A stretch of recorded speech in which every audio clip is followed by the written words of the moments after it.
Let's invite for his panel introductory speech on the investment potentials of Ogbaru local government area of Anambra State here at the Ogbaru Economic Summit 2024, the Managing Director and Chief Executive Officer of the Anambra State Investment Promotion and Protection Agency, Dr. Mark Okoye.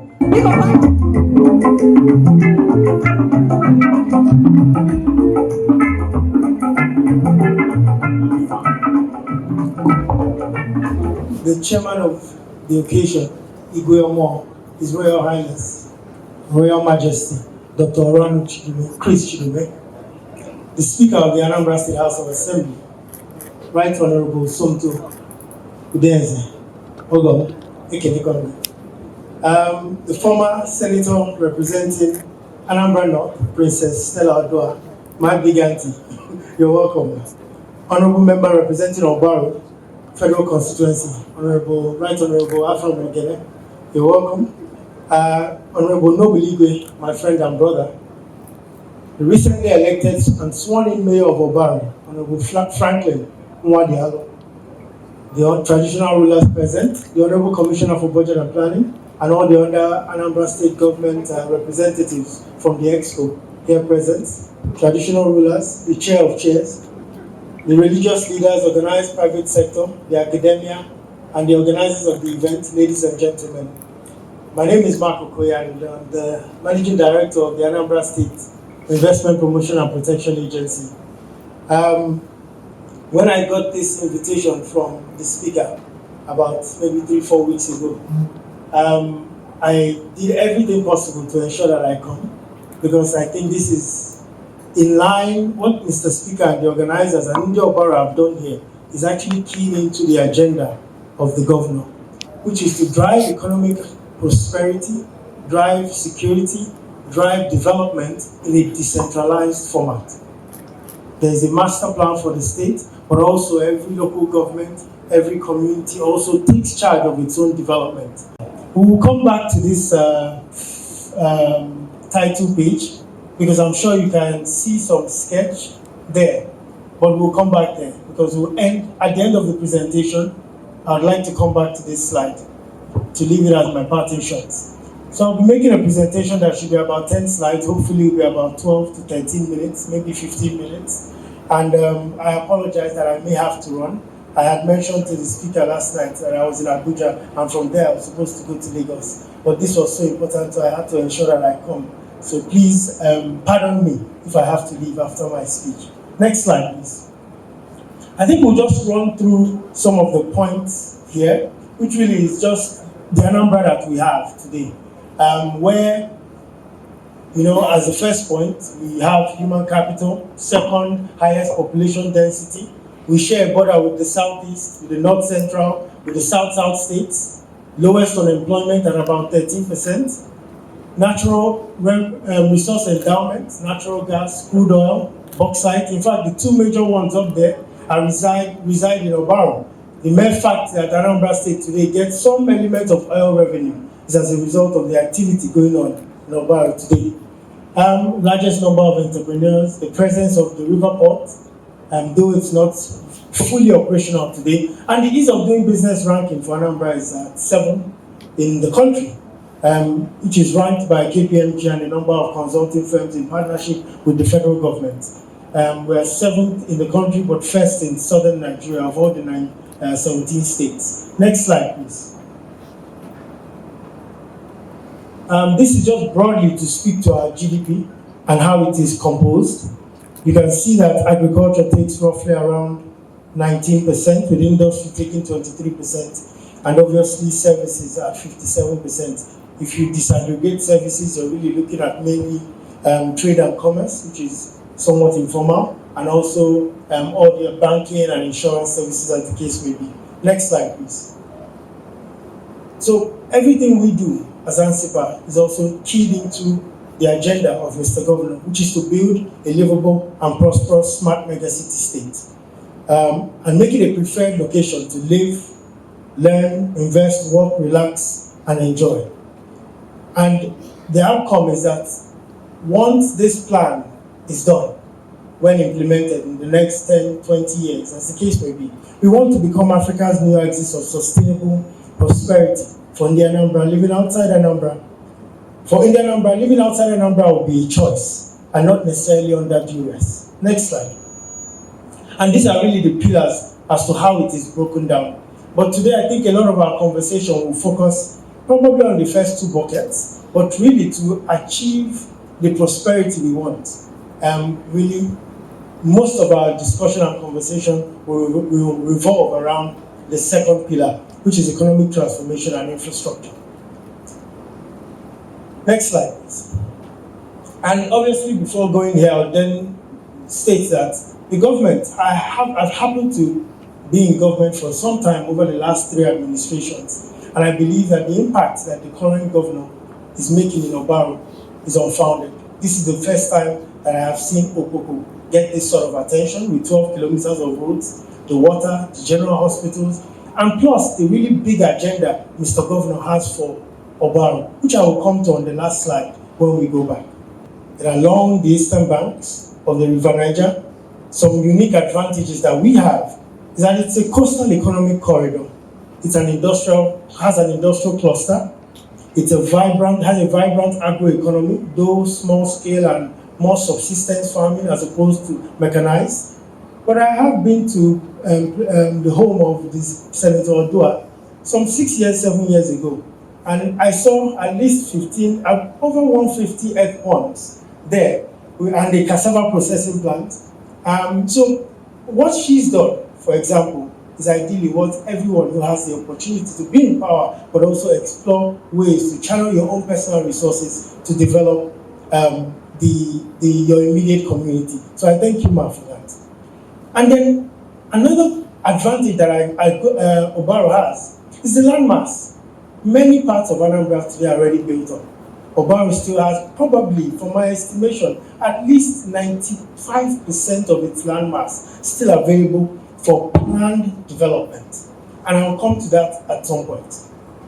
There are available feeder corridors in Ogbaru. There's the Lagos-Onitsha Expressway, the connection. There's the Onitsha-Owerri Road. There's Second Niger Bridge. There's the River Niger Bridge. Anybody who drives down Second Niger Bridge in any other part of the world where you see that bridge, that quality, it doesn't just lead you to a roundabout and you start heading off to Obosi. It actually should lead you to another mega city. That road could be taken out of Dubai, China, anywhere. So as we look at that road, at state government level, there's already planning going on. And I know that he has some of my colleagues have engaged some of the traditional rulers, and there are some big plans. But I think we'll come back to that plan at the point and say a few things. Then obviously there's the Atani Ogbu Road. Early this year was the first time I drove down that road. And as I drove down that road, yes, at some point it becomes a dirt road. But if you ask me, that's probably one of the most beautiful drives in the entire country, in the entire state, with the Second Niger to your right. If anybody who's familiar with Lagos and sees what they have done with a place called the Lashe, which is their tourism hub, where people build beach houses, it is not as beautiful as what we have in Ogbaru. But the question is, how did they do it? That's always the question. The how is not necessarily that someone went in there and started building roads. The how is not that someone with money just said, I will take this path and I will build a hotel. The mere fact that since 1991, when this state was created, there hasn't been a document cited and viewed as the Anambra Master Plan. In every other part of the world and in other states, in all honesty, there's a guide for what should go where. Anambra, though being corrected now because Mr. Governor has commissioned that the master plan be done for the state. But Anambra, prior to him, is the only place where you can see a school. Next to the school, you see an industry that is emitting waste, emitting serious waste. Then next to the industry, you see a hotel. Next to the hotel, you see a filling station. And next to the filling station, you see a farm. And everybody is in the same area. We all believe that security is what drives investment. But if you have security and there's no plan, you never actualize your potential. So there must be that view. With Ogbaru having 99% of its land available, as the incoming mayor is coming into office, one of the big things that I think he can do is to sit and call the representation of all the different stakeholder groups and articulate a master plan for Ogbaru. Where should agriculture go? Where should industry go? Where should tourism be? And where should this be? And make it exhaustive and consultative as much as possible, such that down to the market woman who's by the banks of the River Niger selling her zondo and pepper soup, she will tell you that no, you can't do this here. You cannot do dredging here. This place is zoned for hotels. So only people who want to build hotels, anybody can own the land, but when you break ground, it must be a hotel. This is what is driving development in Lagos. A new layout is opened and they immediately give you a master plan for that. And everybody down to the most junior officer of fiscal planning agency in Lagos knows exactly that you can't do that. Such that when they come and start bringing down properties and things that are blocking ways, nobody can complain and there are no court cases. So I think these are some of the things that I think we would have to touch on and that we must do as a community and as a local government. And obviously the key considerations here, the proximity to River Niger, agricultural opportunities, oil and gas. Next one, please. Challenges, we have flooding, we have limited road and transport infrastructure, we have the inconsistent electricity, heightened insecurity, youth employment, unemployment and restlessness, there's drug addiction, and there's also poor education, weak education systems.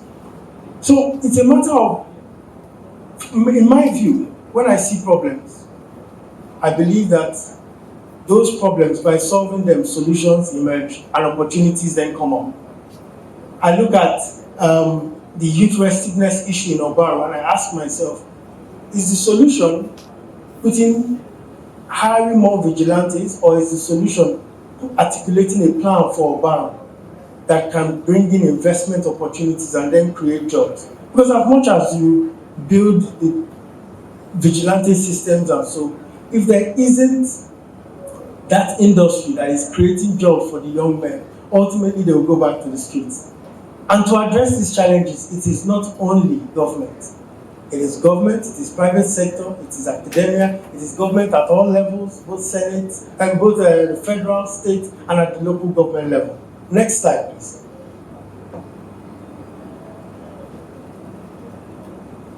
So here, we start talking about what we think are catalytic infrastructure opportunities for Ogbaru. We think that the connecting roads to ensure maximum usage of Second Niger Bridge must be explored.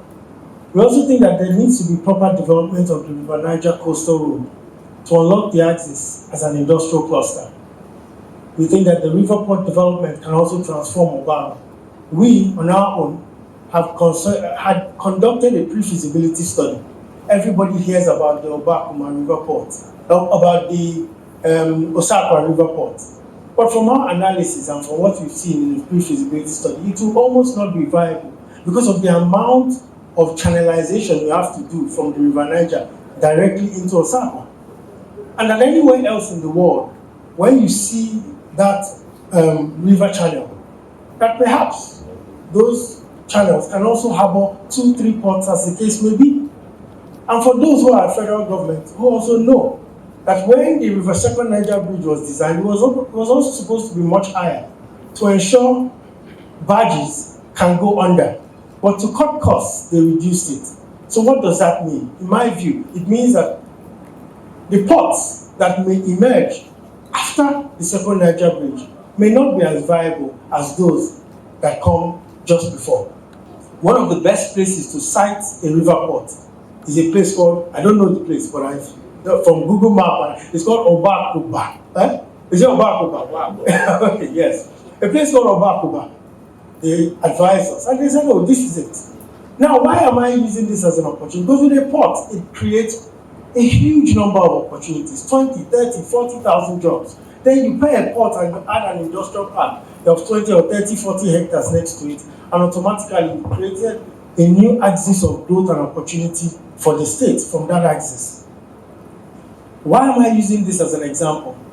Every other thing that we've started to do under the government, Soludo's administration, the change he's brought to ANSIPA is not one where we look for investors and we give them a location in one part of the state and then give them land and they give us maybe 10% equity. We do the same thing everywhere. We found out that that approach does not actually serve the interest of Indian Anambra, and is also not the smartest way to deploy our little resources, because for every one of those 20 different industries sited in 20 different locations, the state must think about access road, the state must think about all the other amenities. Hence, Mr. Governor says, no, we're going to build the Anambra mixed-use industrial city, but we'll go through all the steps, do the feasibility study, do the master plan, do the business case, and ensure that that project, all the financiers around the world, DFIs, Afrexim, African Development Bank, they see it as a viable product and a project. I think that's the same thing that we can do for the Ogbaru port. I think if we cost it and find out what it means to get that project from concept to the point where it's a bankable project, investment will follow and chase it. But the issue is who finances that, because it could be about $200,000 to $250,000. And I think that this is the role that the major stakeholders in Ogbaru can play in crowdfunding and putting resources together to say they can fund this much, even if it's 20 or 30%. Then at least that gives me the motivation to take such a memo to the governor and say, can the state come and part finance the other bit so that we have this document, and then that document can catalyze investment into making that a reality. So there's need for that partnership that we must explore. Next slide, please. So in terms of huge opportunities that are available, I think tourism is a critical one. Anybody who's familiar with Ilashe, every weekend, over 100 to 150 billion naira is spent there. Every weekend. The amount of boats going, the amount of drinks going in there. When you go into Ilashe in Lagos, an island, the security, you cannot bring security from any other place. Part of their lease agreement with the community is that anybody who wants to buy land there, whatever security, you must hire the person from their local community. The people who clean your beach houses when you leave also all come from the local community. And all of this happened over the last 15 years. They had a master plan for the area, and the private sector started to invest in tourism sector. Foreign direct investment does not go where domestic direct investment has not gone. So before we start looking for foreign, we must find ways to invest in that locality. And as you have it in 15 years, just very recently, Hilton, the Hilton group that we all know, bought almost 1 kilometer of shoreline in that same place in Lagos, and are building, as we want to start building, a $1 billion investment, hotels, resorts, and what have you. All of these things are possible, but we must be methodical and systematic in the way we articulate our opportunities. The concern quite often with how we do business is we just think about it. How much will we make? Is it 17 lock-up shops? Oh yeah, let's bring the money and we'll start. We must take a step back and think through these opportunities carefully. Then obviously you have industry, the oil and gas development, manufacturing, food and forestry, agriculture, trade and commerce. I've just listed key things that I think should go in. Next. But ultimately, and I'm starting to conclude, we cannot make progress without championing what we call the Ogbaru Development Plan. And permit me and apologize, there's one more circle missing in terms of partnerships, which is the private sector in there. We have at the top the federal government, which will support with policies, grants, and federal might. Then you have states, which has its own solution agenda. It has its development plan. It has what it wants to do for the state, and obviously it gives its own incentives and regulatory approvals. We have the newly elected local government chairmen, deputies, and the councillors. Those are the ones that deal with the communities.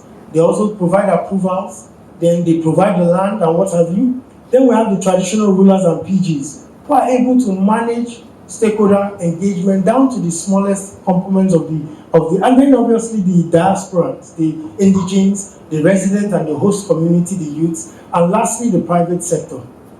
My view is that for far too long, and not just Ogbaru, but even as Anambra State, as other local governments, my own local government in Dunukofia, you've always had all these 5 people working in completely different directions. You have the senators and the federal house who definitely know what they want to achieve. They have a very clear idea on what they want to do, very competent, and they are working. Then you have the house, at the state level, the legislator, the executive, also competent, but going in their own direction. Same thing for the local governments. Perhaps some could even argue that they didn't even have strong local government systems, and we are only just taking that back and trying to build on them. Then you have the private sector who's there with the resources, but they are looking at us and looking at the confusion that all of us are causing and wondering how can they still survive. So my view is that even if it is the fight for who takes the credit, if we have one Ogbaru development plan that everybody around this circle has keyed into and has said, this is the role I will play. As the implementation of that development plan starts to occur, every single circle around this will have their own bragging right and things that they can say they achieved. But we can only make maximum impact if everybody around here, all the stakeholders, are on the same table, planning together and executing together. 4 years in our political is so short.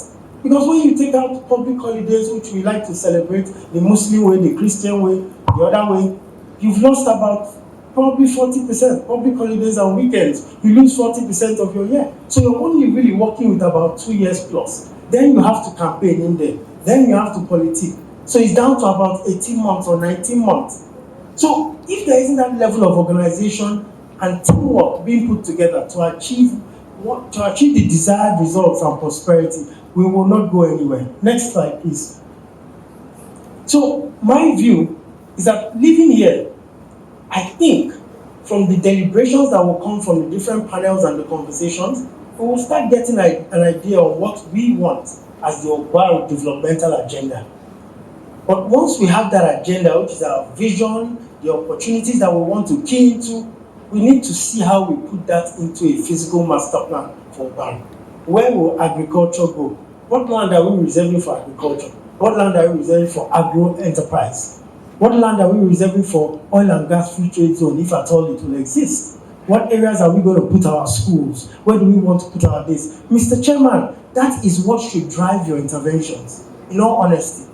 And there's and if you ask me, by planning and executing a plan, it ultimately relates to and gives you good politics.